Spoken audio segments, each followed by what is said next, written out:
Welcome to Babel, Translating the Middle East, a podcast from the Middle East program at CSIS. Here on Babel, we take you beyond the headlines to take a closer look at what's happening in the Middle East and why it matters. This week on Babel, I speak with Amjad Iraqi. He's a senior editor at 972 Magazine, associate fellow with Chatham House, and he's also active with the Shabaka, an online Palestinian policy network. Together, we discuss how Palestinian citizens of Israel have been experiencing the Gaza war and the future of Palestinian communities in Israel, Gaza, and the West Bank. Then I continue the conversation with Natasha Hall and Leah Hickert to discuss how virtual communities influence national political movements. To translate some of what's happening in the Middle East, this is Babel. I understand there's a lot of diversity in Palestinian opinion. What are some of the different ways you've seen Palestinian citizens of Israel react to the war in Gaza? And are any of those ways surprising to you? It's definitely been quite a complex experience. I think, first of all, Gaza is not just sort of an imaginary construct for Palestinian citizens. I mean, there are very real family connections, community connections. Obviously, in Palestinian history, Gaza is and has always been very much the center of Palestinian identity and politics and culture, etc. And so to experience it in this moment whereby you're seeing Gaza decimated in the way that it's been, I think has been very profoundly shocking to Palestinian citizens as much as it has to other Palestinians. Now, during the war, of course, there's always this complexity whereby on the one hand, because Palestinian citizens are on the Israeli side of the border, they are also potentially targets of Hamas rockets, same in the north now with Hezbollah. And so they are within that state that is being hit. But even then, for the most part, Palestinian citizens still understand the context of these kind of wars, the context of this kind of violence. And it's been even more so since October 7th. And even though they felt a lot of the shock from that day and from the Hamas assault on that day, but then witnessing everything that's happened since, I think has been profoundly shocking. And again, it's not just from a distance, but it's that Palestinian citizens themselves are also caught up in the consequences of that war. And you mentioned that the Palestinians, from wherever they are, have an intimate connection to Gaza. As a Palestinian citizen of Israel, I assume it's been very hard for you to get to Gaza since 2007, when Hamas took over and Israel severely restricted access. Had you been to Gaza before? Is this a place that you have a sort of personal recollection of, or has it always been a little bit remote? I personally have never been. There have been a lot of young Palestinians from my generation who have, especially during the 1990s and certainly before. Gaza, much like the West Bank, was quite open in terms of travel, not just for people with Israeli blue IDs and license plates, but also for Palestinians from the occupied territories, for working, for visiting, etc. And of course, the Second Intifada drastically reversed that, and of course, the siege itself. But with that said, Gaza has not only been a huge part of my consciousness, but certainly since I became, for example, much more politically active and professionally active, became very well connected with Palestinian activists, Palestinian thinkers, members of human rights organizations. And that includes during the wars, especially since 2008 and 9 through 2014, 21, all the way till now. So it's been very much part of that wider identity and that kind of political activism, and just thinking that even though there's this line that supposedly divides Israel and the occupied territories, but that doesn't exist for the most part, and certainly not mentally. How are you thinking about trying to use that newfound solidarity between Palestinian citizens of Israel, West Bank Palestinians, Gaza Palestinians? Where is the opportunity, and what do you think are the roots for developing solidarity among those communities that have been increasingly divided? We've been seeing a lot of this for quite a number of years. I think social media and the exponential growth of online platforms and communications, I think, has really allowed Palestinians of all generations, but certainly of younger generations, to really reconnect in ways that were just not possible for previous generations. The way that people are, even during times of war, are able to witness, for example, if there's an attack on Gaza, that everyone knows about it instantly, and that you can sort of see it directly from people on the ground. And so this really, I think, shaped and molded a lot of Palestinian consciousness in this respect. What can you do with a consciousness? Well, the consciousness, for example, if you were to take it for Palestinian citizens of Israel, a lot of those connections that they established and their connectivity to Gazans was what drove a lot of them into the streets inside Israel for protests. We saw this a lot, for example, 2014, where there were huge protests.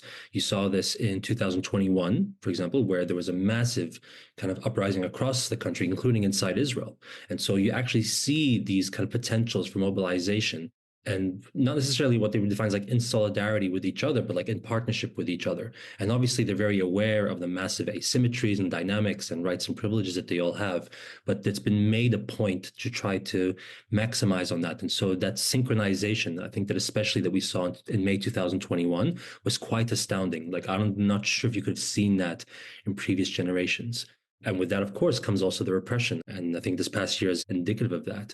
But I think also beyond that kind of street power, where possible, I think the fact that we're seeing that as well in the Palestinian diaspora and the way that they've been connected to activities and activism and realities on the ground in ways that also didn't exist before, and seeing that in the media discourse, seeing that on the streets of London to New York, etc. So there is something there, and this cuts across from the grassroots to the civil society level, the intellectual level, and the political level is obviously much harder to break through at the moment. But you are seeing, I think, this wider connectivity, which is only translating more and more as the years go by. Can you talk about the political level? I mean, on the one hand, as a Palestinian citizen of Israel, you're trilingual, you're reading Hebrew press, you're reading Palestinian press and social media, you're interacting with the English language press. I assume that gives you an unusual set of insights into Israeli politics, but you also have unusual insights into Palestinian politics as somebody who lives in a country with free and open elections and extensive civil liberties and all those things. What kind of insights does that distinct position give you into these two communities with politics that many people on each side say are really broken? It's definitely a very nuanced vantage point, which not everyone gets to see. I mean, you think about Palestinians in the territories primarily experiencing Israelis as settlers or soldiers. In Gaza, it will be snipers and jet fighters. So I think to be able to kind of be exposed to Jewish Israeli society at the civilian level, the socioeconomic level, like you said, even things like voting in the Israeli elections, it does provide this different consciousness. And I think politically, for decades, Palestinian citizens have tried to maximize their Israeli citizenship to achieve full equality. So even though we have Israeli IDs, Israeli citizenship, from the very establishment of the state, we've never really had equal rights. The right to vote does not mean equality. You had 20 years of military rule up until 1966. So basically the military system you saw in the occupied territories that existed inside the state, 2 decades for the state to develop military practices of controlling the non-Jewish population. And though you've had a steady progression since then, it's been very much hard fought in the legal courts, in the Knesset, in the public discourse, etc. And so we've become very used to using these institutions to try to shift our status, but also try to challenge, I think, the premises of the Israeli state. And this is why you have political parties that are demanding full equality. But what Palestinian citizens have experienced for a long time, I think especially more so these past years, is that regression in many aspects of their rights, precisely because I think Israeli society, or especially the Israeli right, witnessed Palestinian citizens as a threat in a much higher degree than before. So you start seeing different discriminatory laws, etc. So even as Palestinian citizens are pushing for a different reality, the state and the people in power are trying to turn that back. And so a lot of Palestinian citizens now are very disillusioned with that status. They know they're not occupied Palestinians, and in many ways they feel they're outside of the core sort of Palestinian politic of like Fatah and Hamas and the Palestine Liberation Organization. But they certainly feel excluded from the Jewish Israeli political system, and not just by the Israeli right, but by Zionist center-left political parties. And even much more so in this past year, whereby Palestinian citizens have really been put in the crosshairs from the political all the way down to the grassroots. So it's a very alienating position. There is a unique positionality here, but it's not really clear how we can use that strategically. And especially inside a state, which is now really viewing us as part of the problem, it's very difficult, I think, to take full advantage of that. I want to come back to that because there's also the Palestinian-Israeli role in Palestinian polity. But I want to follow up on this issue of these Israeli Jewish left. And it seems to me that, I don't know exactly how you define it, But in terms of people who support a secular state, territorial compromise, peaceful coexistence, has been a shrinking constituency in Israel, and it's been shrinking sharply since October 7th. Is that true of the various Palestinian communities, that Palestinians look at what's happening and say there is no horizon here, or is it more complicated? I think it is shrinking. And with that, I would reemphasize the power asymmetry that still defines that reality. I do think that before October 7th, even as, for example, the occupation was violently entrenching itself, there was still this kind of almost paradoxical reality whereby the one state system that had sort of existed was allowing for different kinds of thinking. The idea that there was some kind of strong partition between Israel and the occupied territories, for the most part, was kind of whittling in different ways. And this was mostly to the benefit of Jewish Israelis, but Palestinians in the territories were also experiencing it, even though many of them could not, of course, have permits to cross into the Israeli side. But for example, Palestinian citizens of Israel were able to go in and out to the West Bank all the time, Gaza, of course, being the exception. But there was a socioeconomic and political currents that were starting to shift these things. That was making it just material, not just sort of imaginative. And I do think now, having witnessed the onslaught on Gaza, the fact that in the West Bank, that both military and settler violence has really expedited.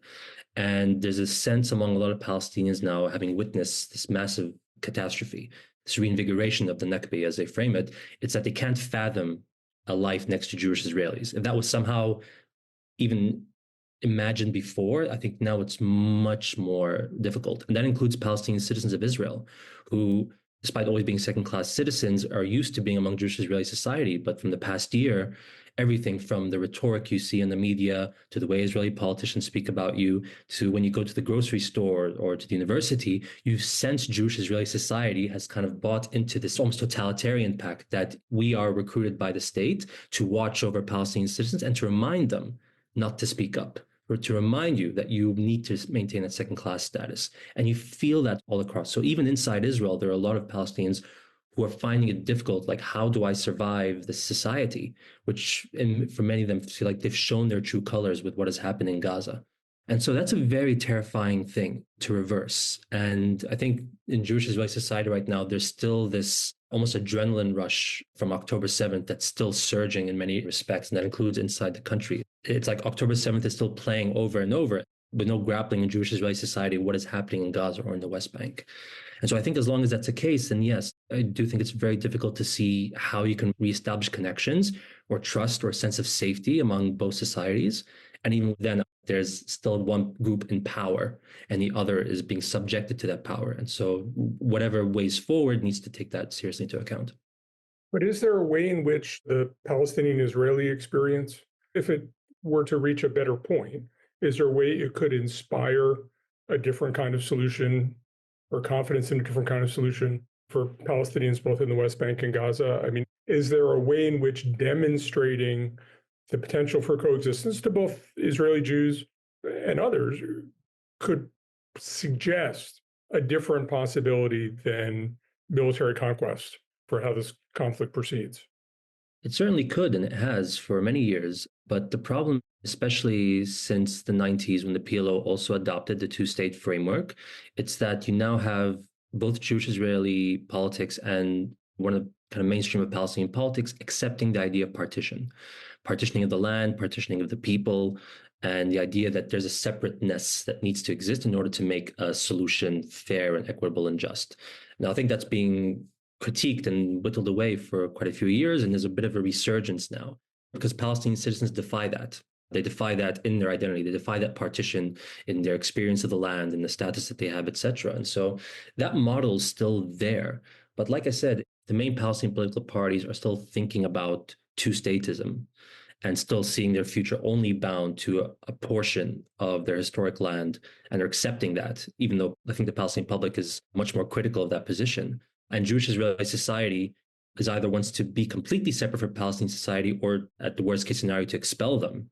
Then neither of those are really fully connecting with where Palestinian citizens are saying that there is an alternative way. And it's not necessarily like a rosy coexistence kind of model. Like in the end, I think there are a lot of imperfections, and sometimes there are aspects of separateness that can exist there. But the question is it premised on inequality or equality? And like I said, there were spaces for those conversations on October 6th, and now it just seems much, much further away in the shadow of October 7th and the Gaza war. But it's still there. And that political and intellectual work and the lived experience of Palestinian citizens is there to take advantage of and to follow. But as long as the war and the context and the ideologies that are driving it right now are still in full force, I'm worried that this model will just be kind of thrust aside and deemed unrealistic rather than something that actually can exist.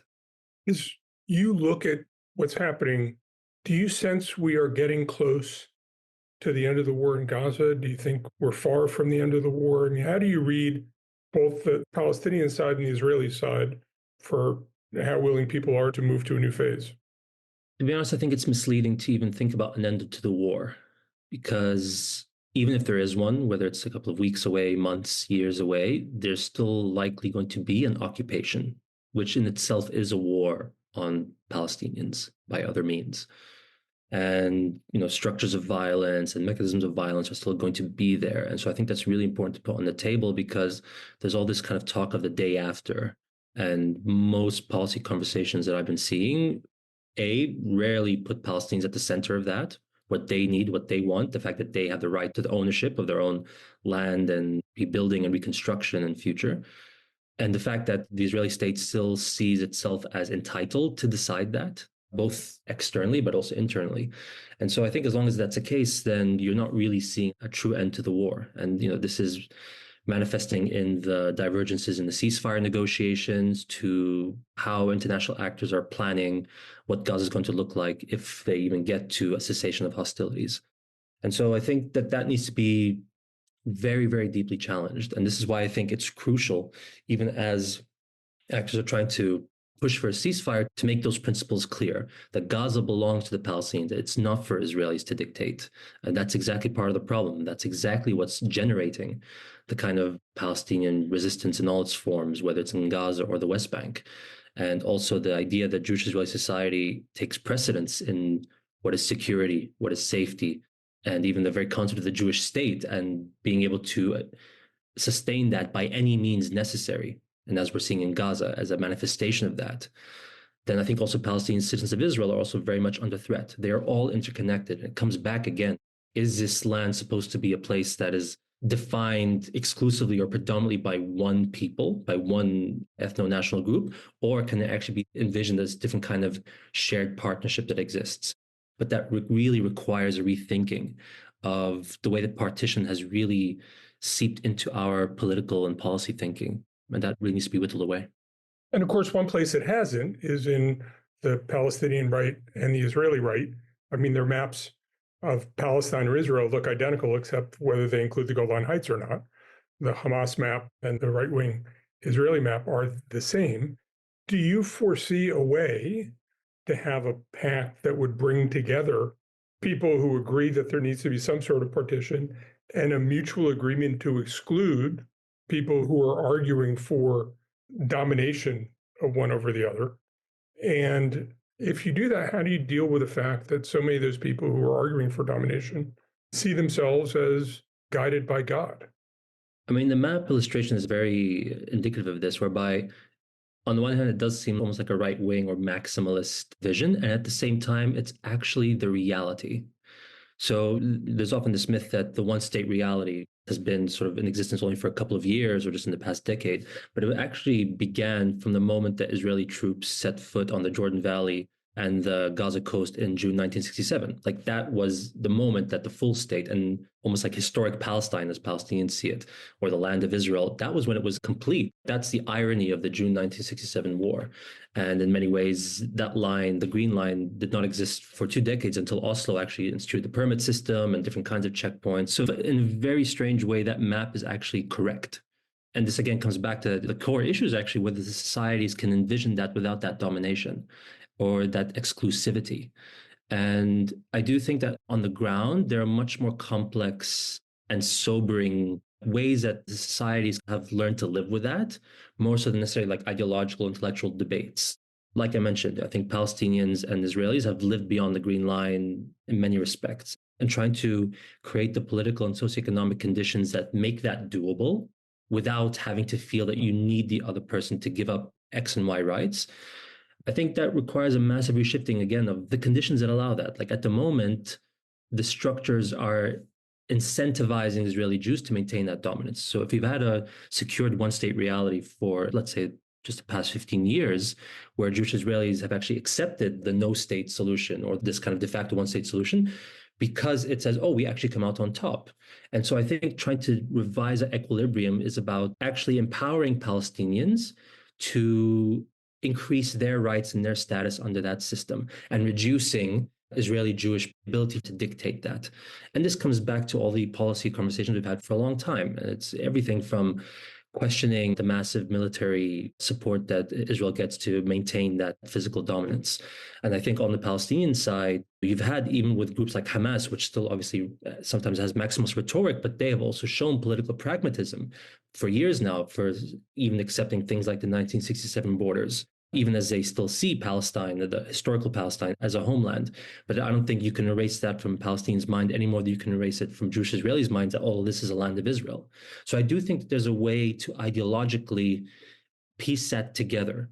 And this is where you have ideas like the confederation model or different models of the one state solution. And there are many complex issues and institutions, but I think there are ways to go about this, but they do need to be given more legitimacy in the public discourse.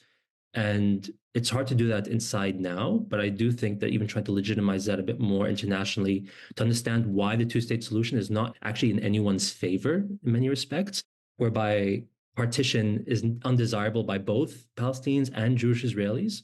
And so showing that reality rather than trying to pretend that it's something that it's not, I think will at least psychologically enable that space a bit more.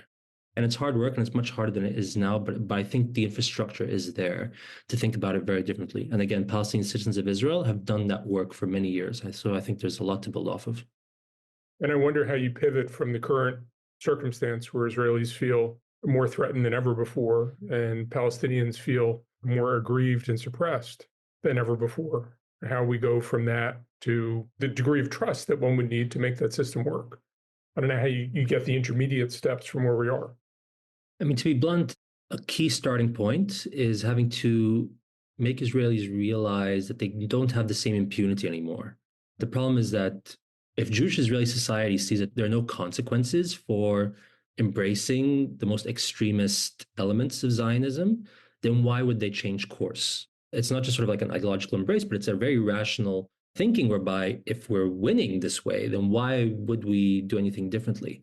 And I think having to impose that impunity on the dominant society is really, really crucial, because then that has to invoke some self-thinking and re-strategizing. I mean, there's these conversations sometimes about parallels with the 1973 war, the Yom Kippur War, whereby after that shock of, even though Israel won militarily, but it created these political after effects, which led to groups like Peace Now, and you think about the occupation, also obviously the later peace treaties with Arab states, but it provoked some different thinking in Israeli society. Now, that's not always necessarily to the benefit of Palestinians. And you can obviously say the same with the First Intifada, etc. But these are critical moments where Israeli society needs to understand that it can't have its own way all the time. And when that's created and when that's kind of incepted into their minds, I think that's when you start to see both a psychological and material loosening that creates different spaces and opportunities to intervene. Although there's also polling that suggests that about 2/3 of Israelis and Palestinian Arabs believe that the other side has genocidal intentions, and the events of October 7th and the aftermath validated the assessment of the genocidal intentions of the other. Indeed. And this is where I think also just correct political analysis is really crucial. I mean, October 7th was undoubtedly like were massacres and a huge trauma to Israeli society, but also having to put it into perspective with the Israeli war that has happened since, and understanding why that, without minimizing the harm of October 7th, to also understand what do those power dynamics, what does that death count, what does that level of destruction say about which violence is actually really turning the tide in these different ways. I mean, there's a repeated line that October 7th is not the start of the conflict. And there's the fact that also that the occupation is itself a form of violence, and these cannot be missed in that respect. And so, again, while it's quite understandable why there are those feelings, I think having to instill that public and political knowledge and awareness and education and that reality check for both communities, I think is really, really crucial. That is, Jewish Israelis need to understand that their power is what is really mutating the possibility of a different kind of fair life. And for Palestinians as well to realize the depth to which violence is actually reinforcing this Jewish Israeli urge to launch revenge or to retrench the structures of violence. And that Jewish Israelis, of course, are not going away.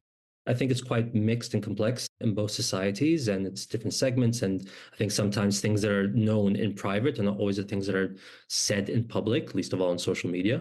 But there are spaces there and opportunities there. And I think in the end, at least for Palestinians especially, they are looking for a basic life of dignity. And there are ways to fulfill that. And that's where most people are at. And I think Jewish Israeli society has become so used to dehumanizing Palestinians in large part because they're also not seeing them and connecting to them, even in the ways of the past.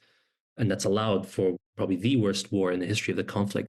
That dehumanization needs to be cracked down. And in that respect, coming back to one of your earlier questions, like Palestinian citizens, for example, know both societies very well. And even they can understand those power asymmetries and feeling that they, as long as Jewish Israeli society can still treat them as Palestinians regardless of their citizenship, then there's a fundamental problem. And Palestinian citizens can still act as a way for Palestinians to understand that this is actually how you can live next to Jewish Israelis without that occupier-occupied dynamic.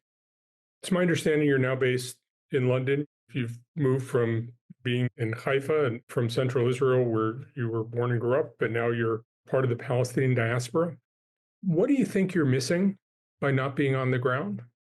And what are you gaining from having a little bit of distance?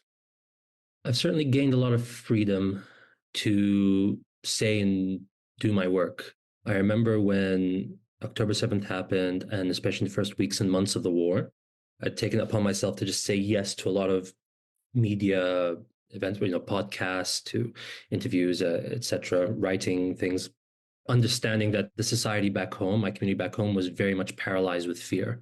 And I kind of hoped that I would do what I could until everyone else could catch up.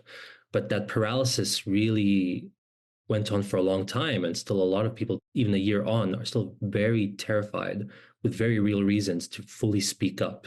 The repression and the threats and the racism that's been experienced by people there is quite severe. So I've had the privilege, literally, I went to London 3 weeks before the war by cosmic chance. And so I've been very conscious of where I can play my role in having that freedom, that I will take advantage of that. And I'm certainly not facing the same risks, the physical risks of any kind of violence, whether by Jewish Israelis or by rockets right now.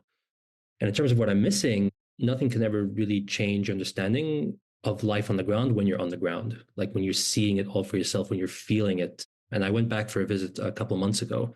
I haven't been able to go back just because of the fluctuating war and rockets, etc. But you can't escape all those very real and those nuances that exist in day-to-day life. And to be honest, also the fear that really cuts across everywhere.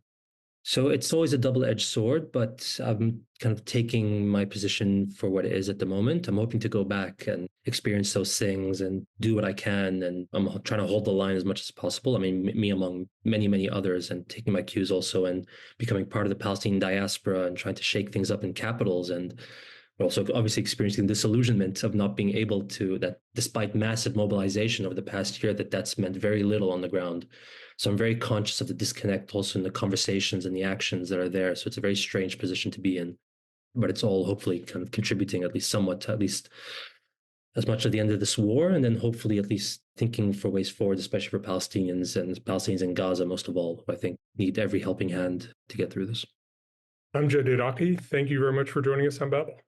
Thank you, John.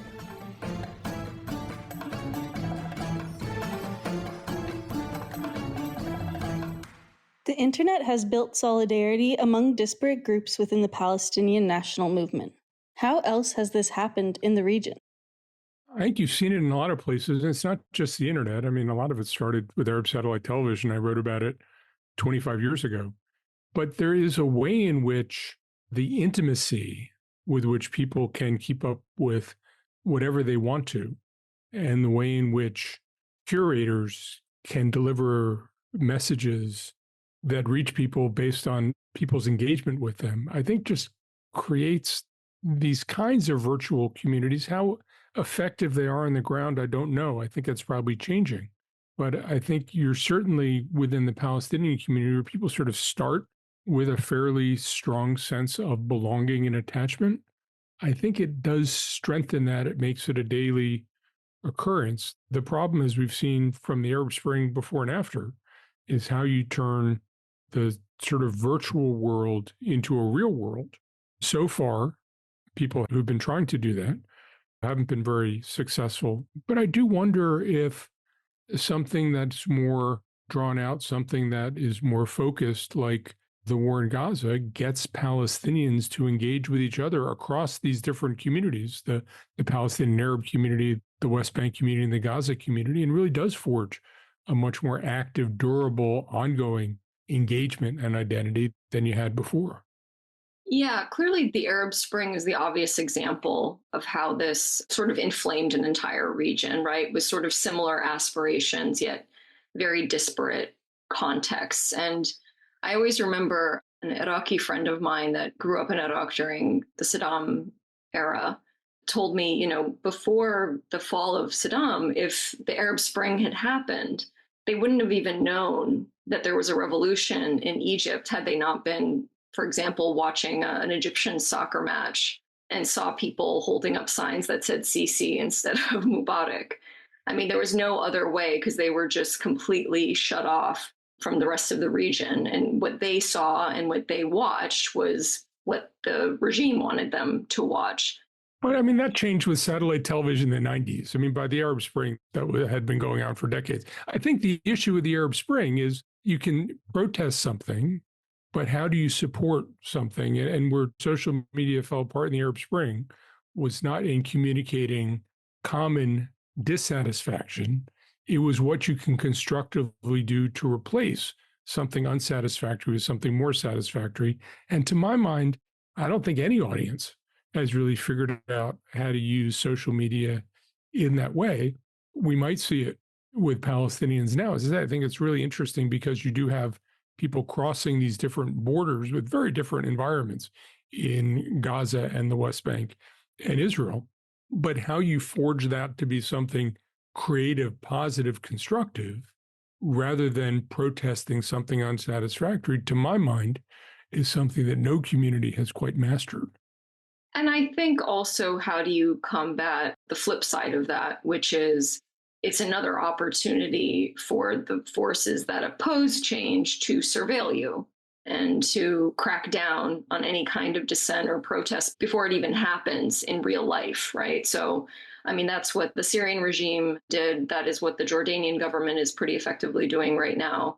So I do think that there's that aspect of it as well. How do you make it into something that's real without having it combated or confronted in real time by those same forces? With online interconnectivity, geography seems increasingly irrelevant. What does that mean for Middle Eastern communities' relations with their diasporas? In many of the other places that I've lived, I do see a major disconnect between the diaspora and those that are still living the reality on the ground. And that's the case in places like Armenia, Syria, definitely Palestine, where people are living a very real suffering, right, on the ground.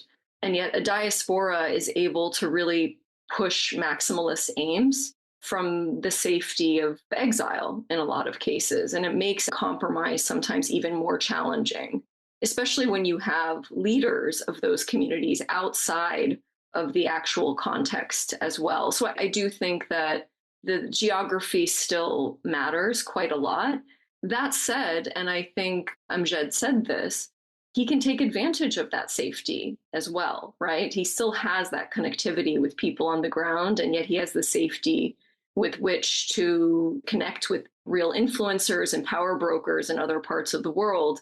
And I think there's a lot of potential for that, for what John was talking about, and I think rightly so, about how do you translate this online connectivity into real power to actually affect change. And oftentimes, and I think this will be increasingly so in the future, that will mean having to connect with the American government, with the European government, and with communities in all of those countries. So I think that him being sort of the translator of those points of view to an external audience could potentially bear a lot of weight. And it certainly seems to me that in this conflict, we have not seen the phenomenon that I certainly have been noticing for a long time in the Arab world, that certainly a lot of Palestinians in Norway were hardline, and Palestinians in the West Bank and Gaza were saying we have to make this work. It doesn't feel to me like this is a conflict where you've had radicalism in the diaspora and people who want to be conciliatory inside Palestine. Instead, it feels to me like there's intimidation within some of these communities on the ground. That's what Amjad was talking about. There's intimidation on the ground, but if you can be in a diaspora, then you can maybe depart a little bit more from some of the orthodoxies. But I think this is another way in which the environment feels to me like it's changing. Certainly the environment in the 90s was one way. I think we are getting to a place where it feels like with digital native populations that it is different and people are engaging with information in a different way. And again, the real problem is how in this virtual world you can build things in reality. Political movements still depend on face-to-face contact in some way. And whether that's about to change, whether this conflict is going to help change it, whether images out of this conflict, constraints of images, fake images, I think it's going to be a lot easier to figure out what happened 5 years from now than it is when we're in the middle of all of this. How do virtual communities operate differently than communities on the ground? I think that there's a way in which the algorithms that drive people to look at things and see things, drive people to pay attention to talking more and listening less. I think on the ground, it's harder to avoid people you disagree with. And I think online communities in some ways foster communities of people who are very like-minded, all of whom are trying to one-up themselves with how true they are to a cause or not. But at the same time, it feels like people do have more information. It's easier to access information. There's an intimacy to all the information that people get. And I do wonder where the balance on that is going to fall out. I remember talking to an Iranian who said that, because he was in Maryland, it took him 5 hours every day to keep up with what was happening in Iran. I said, but the remarkable thing is you can sit in Maryland and you can figure out what's happening in Iran every day. Amjad sits in London and thinks about what's happening in Gaza and the West Bank and among the Arab communities in Israel and then beyond. And I wonder where the balance is going to be. It feels to me like we have lots of trends. Some of them are contradictory. And the question is, what is actually going to be consequential? Some of it clearly will be. Some of it will cancel each other out. But it does feel to me like there are new possibilities that weren't there 5 years ago. Whether they're constructive, whether they're destructive, I think we're just going to have to see. Yeah, I'm kind of two minds about this. It can go in two different directions. One, it's wonderful because it brings people together from all over different points of view to potentially get around a single issue or a single sort of campaign.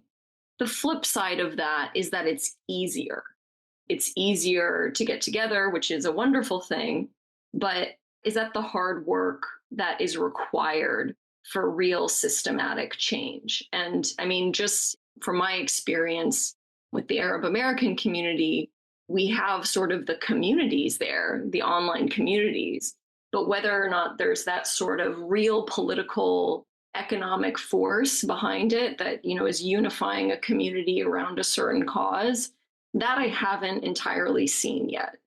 And I don't know if it's because, like John was saying, it's easier to disagree with somebody online than when you're face to face, or if it's just too easy to be politically minded these days, right? Whereas in the past, you would really have to be sort of, I think, devoted to a cause. And I think that's the real challenge. How do you translate those online communities into action? And I don't think that's unique to the Middle East. I think it's an issue throughout the world. It's just a lot easier to like something on a social media platform than it is to really think about something and really put in the work. And sometimes that work is really tedious and boring, frankly. And we saw the Republican Party really resurge in this country because they got into domestic legislatures and all of the sort of the tedious stuff that most of us don't really pay any attention to. We may pay attention to congressional elections or the presidential election, but when it comes to all of that nitty-gritty stuff that really kind of affects change over time, I mean, that's the kind of hard work that I think is sort of required. And so I think once these online communities can get to that point, I think we'll see some real traction, but I think it's going to take time. And as you say, it's hard in repressive environments, and repressive can be in many scales. It can be a domestic repressive environment. It can be all the complexities of different Palestinians with different kinds of rights and restrictions who live under different kinds of Israeli control. So how those work themselves out, you're really talking about 4 Palestinian communities, one completely in diaspora, one in Israel, one in the West Bank, and one in Gaza. Whether that begins to coalesce, whether it's splintered, what ability the Israeli government has to shape it, to me is a question that is going to be very interesting to watch in the coming years. Thanks for listening to Babel. If you enjoyed this episode, please subscribe to the podcast on iTunes or Spotify or wherever you listen to podcasts. You can find more analysis on this topic linked in the show notes on the CSIS website, and you can find us on Twitter at CSIS Mideast.